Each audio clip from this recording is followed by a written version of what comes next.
일본에서 쌀 파동이 거세게 일고 있습니다. 여러분 이해가 되십니까? 선진국이란 일본에서 쌀 파동 때문에 민심이 지금 폭발하고 있습니다. 뭐 우리 집에 쌀이 남아 돈다 뭐 이런 팔아도 된다 이런 얘기 했다가 농림수산성 장관이 바로 또 경질이 됐습니다. 아시아권 관광객들이 많이 몰려와서 쌀을 많이 먹기 때문에 쌀이 부족하다라는 정말 황당한 이런 해명까지 일본 정부가 하면서 비판을 받고 있습니다. 왜 일본에서 쌀 파동이 일어나는 것일까요? 그리고 이런 것이 또 우리나라와는 또 어떤 관계가 있을까요? 이 문제 좀 오늘 알아보겠습니다. 기획취재부의 이현우 기자와 함께 합니다. 자, 이현우 기자, 이 농림수산성 장관 뭐 말 한마디 잘못했다가 어쨌든 잘렸어요. 근데 네. 뭐 말 한 번 실언했다고 잘린 것 같지는 않고 여러 가지가 아마 누적된 상태도 좀 잘리지 않았을까 그렇게 좀 짐작이 되는데 이 쌀파동과 결국 관련이 있는 거 아닙니까?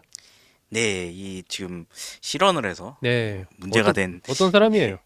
이 에토 다쿠라는 농림수산성 장관인데요. 네. 이 사람은 원래 이제 일본의 미야자키현 출신으로 음. 아버지인 에토 다카미 중의원의 이제 지역구를 물려받아서 정계에 진출한 인물로 알려져 있습니다. 아버지 지었고 뭐 일본의 세습 정치인들 많은데 그중 한 명이군요. 예, 그렇습니다. 그래서 음. 사실은 이제 아베 정권 시절부터 농림수산성 장관을 계속 했었고요. 네. 이제 한마디로 진짜 일본의 전형적인 세습 엘리트 지방 가문 사람인데요.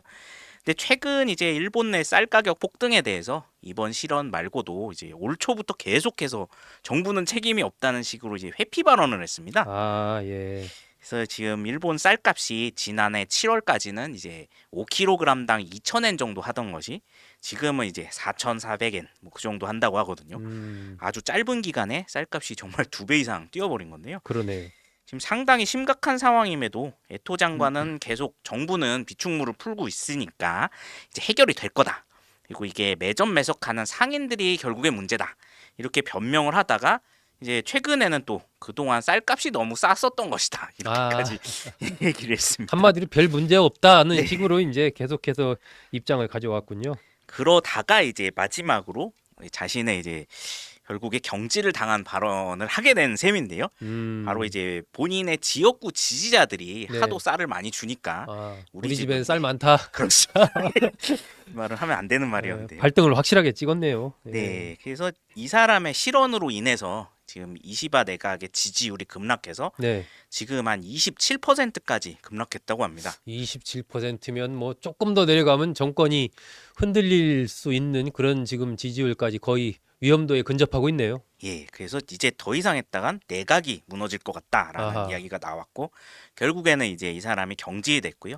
후임으로는 고이즈미 신지로 전 환경상 우리나라의 펀쿨색자라는 이제 별명으로 잘 알려져 있는 네. 결국에 유명인을 이제 앉혔습니다. 결국에 이제 그 사람이 정치인들 중에서 인지도도 높고 인기도 꽤 많은 사람이기 때문에 사퇴를 수습을 해달라는 지금 요청을 해서 이제 앉힌 것이 아니냐 이런 해석이 나오고 있습니다. 아, 그렇군요. 아마 여러분도 뉴스 통해서 일본에서 쌀 좀 파동 있다. 뭐 우리나라 관광객들이 쌀 많이 일본 가져가려고 쌀 많이 사간다. 뭐 이런 얘기 아마 단편적으로 들으셨을 것 같은데 좀 이해가 안 되지 않습니까? 이게 일본에서 어떻게 쌀 파동이 일어나나 뭐 이것에 대해서 참 궁금할 것 같은데 이 왜 이렇게 일어난 것이고 이게 그 정도로 어떤 상황이 지금 일본에서 쌀 파동 상황이 심각한 거예요? 그냥 단편적인 게 아닌 모양이에요? 네, 지금 일본 내에서는 지금 일왕의 연호까지 붙여서 음흠. 이제 레이와 쌀 소동이다 이런 아. 용어까지 나왔습니다. 쌀 소동. 예. 이 지금 쌀값이 급등을 하면서 또 일본 소비자 물가지수에서 쌀 관련 품목들은 전부 지난해 대비로 60% 이상 가격이 급등했는데요. 네. 그러니까 결국에 뭐 초밥이라든지 삼각김밥이라든지 이제 밥이 들어가는 음식들은 전부 다 가격이 급등을 한 셈입니다. 그러니까 쌀 자체도 올랐지만 그 쌀을 활용해서 만든 각종 식품들 이런 관련된 부분들까지 가격이 상승하니까 그게 전체적인 상당히 파장을 좀 미치는 쪽으로 이어진 거군요. 예, 거기다가 이제 너무 쌀값이 급속도로 오르니까 결국에는 학교 급식에서조차 이제 쌀밥을 주는 날을 줄이고 빵을 주기 시작을 했다고 하고요.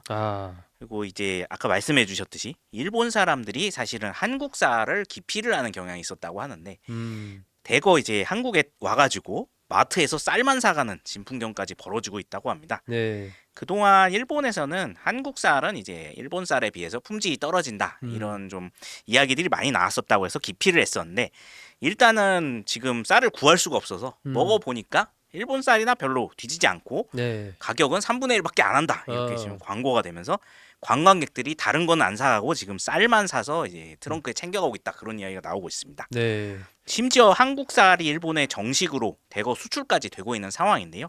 사실 한국 쌀이 일본에 건너간 거는 지난 2011년 동일본 대지진 때 이제 재해 상황에서 인도주의적 지원 그 정도로만 갔었지 수출이 된 적은 한 번도 없었다고 합니다. 네. 근데 지금 그나마 이제 쌀이 너무 없다 보니까 한국 쌀이 들어온다 하면은 이제 바로 그 자리에서 모두 팔리고 있다 그런 상황이라고 알려져 있습니다. 아, 그렇군요. 이 관광객들이 한국 쌀을 사간다는 뉴스를 제가 보면서 과거에 우리 이제 일본으로 관광 갔던 분들이 그 코끼리표 밥솥 같은 거 하나씩 사오던 그 장면이 제가 연상이 됐습니다. 자, 이현우 기자. 그런데 이게 뭐 어쨌든 그동안에 이제 일본 사회가 대체적으로 좀 안정적인 사회잖아요. 모든 측면에서. 이 쌀값도 그렇게 이제 안정적이라고 좀 알고 있었고. 그런데 이 쌀 파동 이렇게 천황의 연호까지 붙여서 소동이라는 얘기까지 할 정도 이 쌀 파동이 일어난 이유가 뭐예요? 네, 지금 사실 일본 정부에서 계속해서 주장하는 거는 네. 이 관광객이 너무 많이 왔고 관광객들이 쌀을 너무 많이 먹어서 그래서 국민들이 먹을 게 부족하다라는 식으로 지금 오버 투어리즘에 대한 반감으로 이제 물타기를 하려는 게 아니냐 이런 이야기가 나올 정도로 계속해서 그걸 이제 쌀 관련 지표 자료들에 전부 붙여서 내고 있습니다. 아, 그럼 뭐 관광객들 많이 가기는 갔죠, 일본에. 예, 그렇습니다. 그런데 그게 그 정도로 큰 영향을 끼치나요? 그래서 사실 일본 정부가 이제 네. 만든 지표만으로 봐도 네. 쌀 소비량이 이제 예년 평균 한 2만 톤 정도 됐었다고 합니다. 네. 외국인들이 먹는 게. 네, 네. 근데 지금은 한 7만 톤 정도로 3배 이상 늘었다. 이렇게 아. 발표는 했습니다. 네. 예, 이제 거기다가 이제 결국에 한국이나 중국, 대만 등 이제 쌀이 주식인 다른 주변 국가에서 너무 관광객이 많이 와가지고 네. 쌀이 부족해졌다. 그게 일본 정부 설명이었는데요. 그 해명치고는 좀 이상한데요. 네, 근데 문제는 이 7만 톤이라는 게 네. 결국 일본 전체 쌀 수요의 1% 정도밖에 안 된다는 겁니다. 아, 1%. 예, 일본의 그걸 이제- 주된 원인인 것처럼 지적한다는 자체가 좀 말이 안 되는 상황이군요. 네, 일본이 이제 한 해에 한 700만 톤 정도 쌀이 팔린다고 하는데 과연 그럼 1% 수요로 쌀 가격이 이렇게 2배 이상 폭등을 하고 이제 이렇게 아예 찾을 수가 없을 정도로 이런 현상이 나타나는 게 말이 되냐? 이제 네. 일본 내에서도 이제 지적이 나오고 있는데요. 네. 결국에는 전문가들 입장에서는 이거는 일본 정부가 만드는 괴담이 아니냐 이런 얘기까지 나오고 있고요. 네. 실제로 일본 내 전문가들이 문제로 보고 있는 거는 크게 두 가지 요소라고 합니다. 아, 두 가지 뭡니까? 예, 하나는 이제 일본 정부가 장기적으로 추진을 해온 쌀 생산 감소 정책. 일본에서는 이거를 간반 정책이라고 부르는데요. 네. 이게 큰 역할을 했고 또 음. 하나는 이제 일본에 이제 우리와 농협 같은 조직이 하나 있습니다. 네. JA 전농이란 조직인데 네. 이곳에서 지금 쌀이 나오는 대로 매점 매석을 하면서 가격을 계속 올리고 있다. 이 아. 두 가지 요인이 지금 지적이 되고 있습니다. 아, 무조건 사들이고 있다.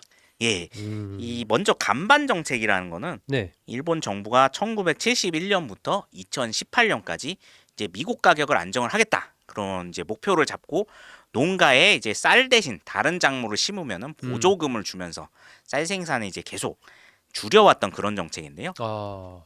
근데 2018년쯤 와가지고서는 오히려 이제 쌀 수요에 비해서 수급이 너무 적다. 네. 그래서 이 제도는 지금 공식적으로는 폐기가 됐습니다. 근데 문제는 아직도 중앙 정부와 달리 지자체들은 이제 여전히 쌀을 재배하다가 작물을 바꾼 농가에 지원금을 주고 있다고 합니다. 아. 그러다 보니까 중앙 정부가 집계한 거와 달리 음흠. 지방에서는 실제로 논이 상당히 빠른 속도로 줄어들었다.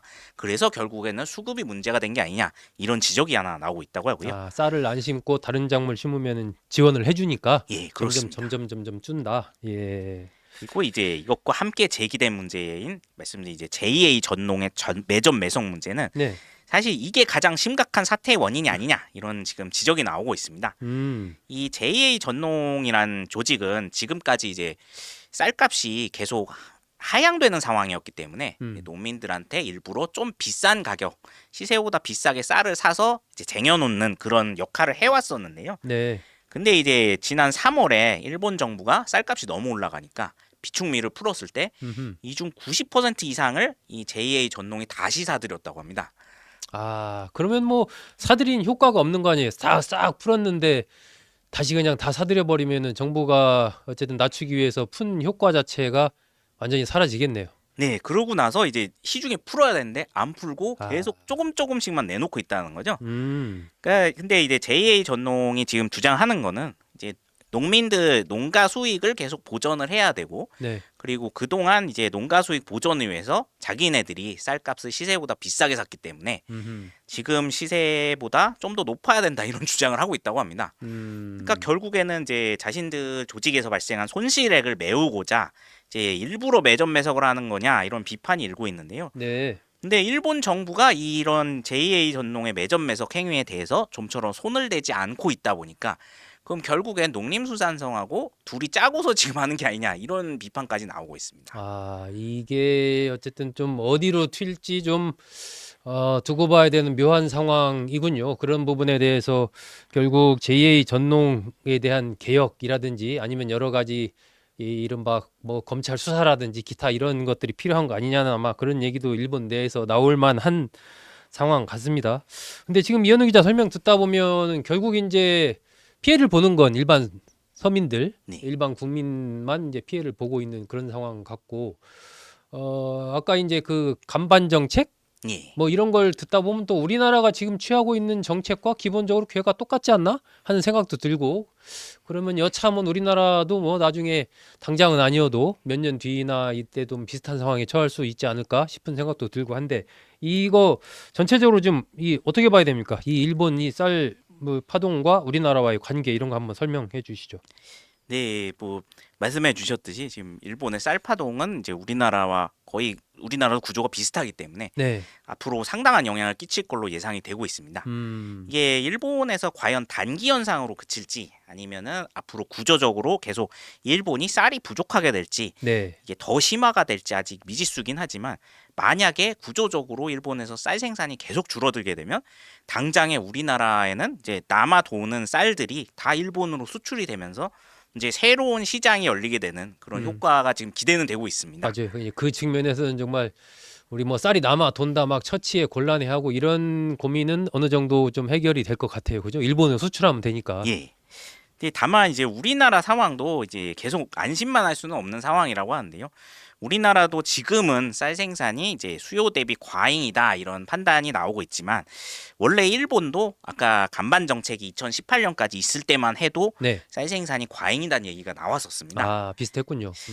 그래서 사실 우리나라나 일본이나 거의 비슷한 정책기를 가고 있는 셈인데 네. 이게 일본처럼 어느 순간에 갑자기 뭐 쌀 수요가 늘어난다거나 음. 아니면은 뭐 천재지변 혹은 네, 뭐 네. 전쟁 등으로 인해서 갑자기 공급 부족에 빠질 경우에는 대책이 없다는 게 문제입니다. 네. 일본에서도 지금 뭐 JA 전농이나 뭐 다른 도매상들이 매점 매석을 한다는 비판이 나오고 있지만 실제 예전에는 생산량이 이런 매점 매석이 벌어진다고 해도 크게 이제 시장이 흔들릴 정도로 생산량이 적지 않았기 때문에 네. 결국에는 2, 3개월 내로 가격이 정상화되는 그런 일들이 계속 벌어졌었는데 지금은 생산량이 워낙 수요랑 맞출 정도로 간당간당하다 보니까 조금만 공급에 문제가 생겨도 이런 쌀 파동이 나는 게 아니냐 이런 예. 지금 지적이 나오고 있습니다. 음. 그래서 이제 우리나라도 사실 지금 대선의 주요 화두 중 떠오른 게 하나가 양곡관리법 개정 문제인데 이 문제가 굉장히 흡사한 문제이기 때문에 이런 일본의 쌀파동 상황이 앞으로 흘러가는 네. 이제 모양새가 우리나라 정책에도 굉장히 많은 참고가 되지 않을까 이런 해석들도 나오고 있습니다. 네, 예, 참고로 해야 될 것 같습니다. 뭐 지금 대략 우리나라 경우에 한 해 한 4,300억 정도 이 쌀 사들이고 하는 기타 등등 이런데 이제 쓰고 있는데 앞으로 양곡관리법 시행되고 하면 더 늘어나겠죠. 이런 부분과 일본에서 지금 일어나고 있는 이 쌀 파동 이런 것들을 좀 잘 반면교사 삼아서 좋은 좀 정책에 참고로 할 필요가 있지 않나 싶습니다. 네, 오늘은 장관까지 경질된 일본의 쌀 파동 원인은 무엇이고 어떻게 흘러가고 있는지 그리고 그것이 우리나라에 어떤 영향을 미치는지 기획취재부의 이현우 기자와 함께 알아봤습니다. 여러분 잘 들어주셔서 고맙습니다.